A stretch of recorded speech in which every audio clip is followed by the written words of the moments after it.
हर हर महादेव। भक्तों, महाशिवरात्रि केवल एक त्योहार नहीं बल्कि महादेव के प्रति अटूट विश्वास और समर्पण की रात है। फाल्गुन मास की कृष्ण पक्ष की चतुर्दशी को आने वाली ये रात साल की सबसे अंधकारमयी रातों में से एक होती है, लेकिन शिव की भक्ति इसे सबसे प्रकाशमय बना देती है। लेकिन क्या आपने कभी सोचा है कि महाशिवरात्रि क्यों मनाई जाती है? इसके पीछे की असली कथा क्या है? आज के इस विशेष वीडियो में हम शिव पुराण में वर्णित उन गहराइयों में उतरेंगे जहां से इस पावन पर्व की शुरुआत हुई। हम जानेंगे लिंगोद्भव की कथा, माता पार्वती और शिव के विवाह का प्रसंग और वो प्रसिद्ध शिकारी की कहानी जिसने अनजाने में ही शिव को पा लिया। पूर्व काल में चित्रभानु नामक एक शिकारी था। जानवरों की हत्या करके वो अपने परिवार को पालता था।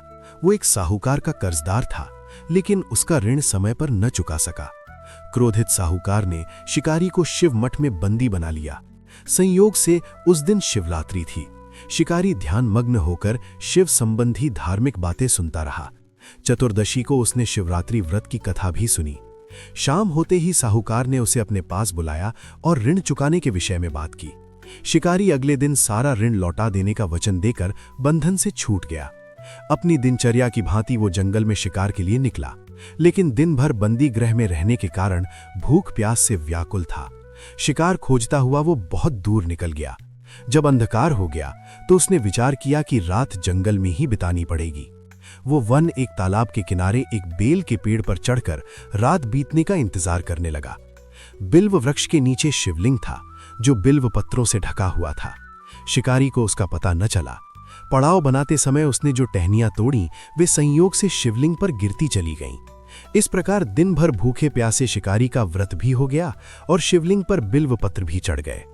एक पहर रात्रि बीत जाने पर एक गर्भिणी हिरणी तालाब पर पानी पीने पहुंची।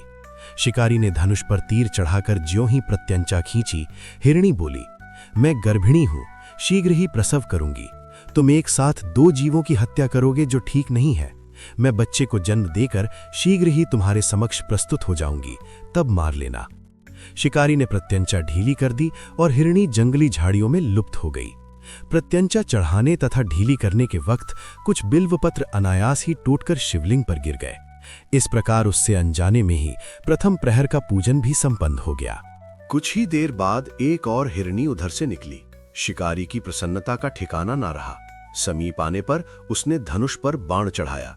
तब उसे देख हिरणी ने विनम्रता पूर्वक निवेदन किया, हे शिकारी, मैं थोड़ी देर पहले ऋतु से निवृत्त हुई हूँ, कामातुर विरहिणी हूँ, अपने प्रिय की खोज में भटक रही हूँ। मैं अपने पति से मिलकर शीघ्र ही तुम्हारे पास आ जाऊंगी। शिकारी ने उसे भी जाने दिया। 2 बार शिकार को खोकर उसका माथा ठनका। वह चिंता में पड़ गया। रात्रि का आखिरी पहर बीत रहा था। इस बार भी धनुष से लगकर कुछ बेलपत्र शिवलिंग पर जा गिरे तथा दूसरे पहर की पूजन भी संपन्न हो गई। तभी एक अन्य हिरणी अपने बच्चों के साथ उधर से निकली। शिकारी के लिए यह स्वर्णिम अवसर था। उसने धनुष पर तीर चढ़ाने में देर नहीं लगाई। वह तीर छोड़ने ही वाला था कि हिरणी बोली, हे शिकारी, मैं इन बच्चों को इनके पिता के हवाले करके लौट आऊंगी। इस समय मुझे मत मारो। शिकारी हंसा और बोला, सामने आए शिकार को छोड़ दूं, मैं ऐसा मूर्ख नहीं। इससे पहले मैं 2 बार अपना शिकार खो चुका हूं। मेरे बच्चे भूख प्यास से व्यग्र हो रहे होंगे। उत्तर में हिरनी ने फिर कहा, जैसे तुम्हें अपने बच्चों की ममता सता रही है, ठीक वैसे ही मुझे भी। हे शिकारी, मेरा विश्वास करो, मैं इन्हें इनके पिता के पास छोड़कर तुरंत लौटने की प्रतिज्ञा करती हूं। हिरनी का दुख भरा स्वर सुनकर शिकारी को उस पर दया आ गई। उसने उस मृगी को भी जाने दिया। शिकार के अभाव में तथा भूख प्यास से व्याकुल शिकारी अनजाने में ही बेल वृक्ष पर बैठा बेलपत्र तोड़ तोड़कर नीचे फेंकता जा रहा था। पौ फटने को हुई तो एक हष्टपुष्ट मृग उसी रास्ते पर आया। शिकारी ने सोच लिया कि इसका शिकार वह अवश्य करेगा। शिकारी की तनी प्रत्यंचा देखकर मृग विनीत स्वर में बोला, हे शिकारी, यदि तुमने मुझसे पूर्व आने वाली 3 मृगियों तथा छोटे छोटे बच्चों को मार डाला है तो मुझे भी मारने में विलंब न करो, ताकि मुझे उनके वियोग ने एक क्षण भी दुख न सहना पड़े। मैं उन हिरनियों का पति हूं। यदि तुमने उन्हें जीवन दान दिया है तो मुझे भी कुछ क्षण का जीवन देने की कृपा करो। मैं उनसे मिलकर तुम्हारे समक्ष उपस्थित हो जाऊंगा। मृग की बात सुनते ही शिकारी के सामने पूरी रात का घटनाचक्र घूम गया। उसने सारी कथा मृग को सुना दी। तब मृग ने कहा, मेरी तीनों पत्नियां जिस प्रकार प्रतिज्ञाबद्ध होकर गई हैं, मेरी मृत्यु से अपने धर्म का पालन नहीं कर पाएंगी। अतः जैसे तुमने उन्हें विश्वास पात्र मानकर छोड़ा है, वैसे ही मुझे भी जाने दो। मैं उन सब के साथ तुम्हारे सामने शीघ्र ही उपस्थित होता हूं। शिकारी ने उसे भी जाने दिया। इस प्रकार प्रातः हो आई। उपवास, रात्रि जागरण तथा शिवलिंग पर बेलपत्र चढ़ने से अनजाने में ही शिवरात्रि की पूजा पूर्ण हो गई। पर अनजाने में ही की हुई पूजन का परिणाम उसे तत्काल मिला। शिकारी का हिंसक हृदय निर्मल हो गया, उसमें भगवत शक्ति का वास हो गया। थोड़ी ही देर बाद वह मृग सपरिवार शिकारी के समक्ष उपस्थित हो गया ताकि वह उनका शिकार कर सके। किंतु जंगली पशुओं की ऐसी सत्यता, सात्विकता एवं सामूहिक प्रेम भावना देखकर शिकारी को बड़ी ग्लानि हुई। उसने मृग परिवार को जीवन दान दे दिया। अनजाने में शिवरात्रि के व्रत का पालन करने पर भी शिकारी को मोक्ष की प्राप्ति हुई। जब मृत्यु काल में यमदूत उसके जीव को ले जाने आए तो शिवगणों ने उन्हें वापस भेज दिया तथा शिकारी को शिवलोक ले गए। शिवजी की कृपा से ही अपने इस जन्म में राजा चित्रभानु अपने पिछले जन्म को याद रख पाए तथा महाशिवरात्रि के महत्व को जानकर उसका अगले जन्म में भी पालन कर पाए। शिव कथा का यह है संदेश। शिकारी की कथानुसार महादेव तो अनजाने में किए गए व्रत का भी फल दे देते हैं, पर वास्तव में महादेव शिकारी की दया भाव से प्रसन्न हुए। अपने परिवार के कष्ट का ध्यान होते हुए भी शिकारी ने मृग परिवार को जाने दिया।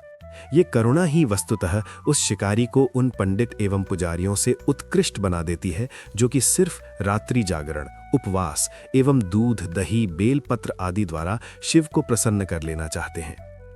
इस कथा में सबसे महत्वपूर्ण बात यह है कि इस कथा में अनजाने में हुए पूजन पर विशेष बल दिया गया है। इसका अर्थ ये नहीं है कि शिव किसी भी प्रकार से किए गए पूजन को स्वीकार कर लेते हैं अथवा भोलेनाथ जाने या अनजाने में हुए पूजन में भेद नहीं कर सकते हैं। वास्तव में वो शिकारी शिव पूजन नहीं कर रहा था।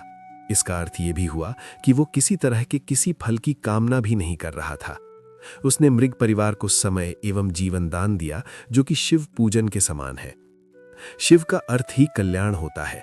उन निरीह प्राणियों का कल्याण करने के कारण ही वो शिव तत्व को जान पाया तथा उसका शिव से साक्षात्कार हुआ।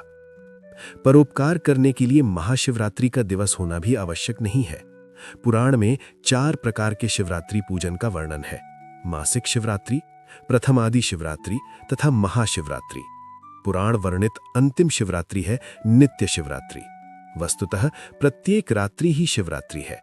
अगर हम उन परम कल्याणकारी आशुतोष भगवान में स्वयं को लीन कर दें तथा कल्याण मार्ग का अनुसरण करें, वही शिवरात्रि का सच्चा व्रत है।